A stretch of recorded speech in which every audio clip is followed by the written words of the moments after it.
Now this is how you keep your pool pipes protected during a snowstorm. We even get snow here in Texas, as you can see.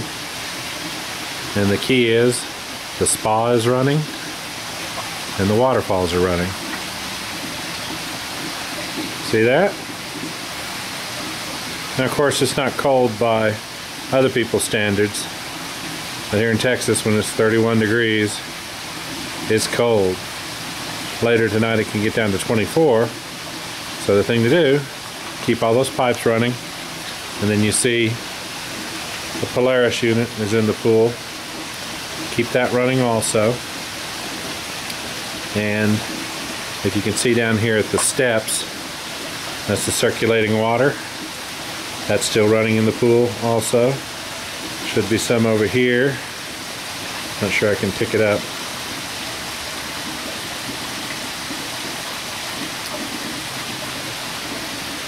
So keep everything running. Keep all the water running. Now the best way to do it is have a control system that has a panel that automatically turns on the water and keeps it running and keeps the water at 40 degrees.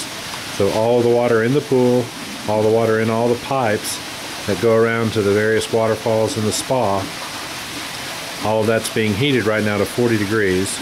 And then if we go over here to the pump area, obviously there's going to be water in all of the units here.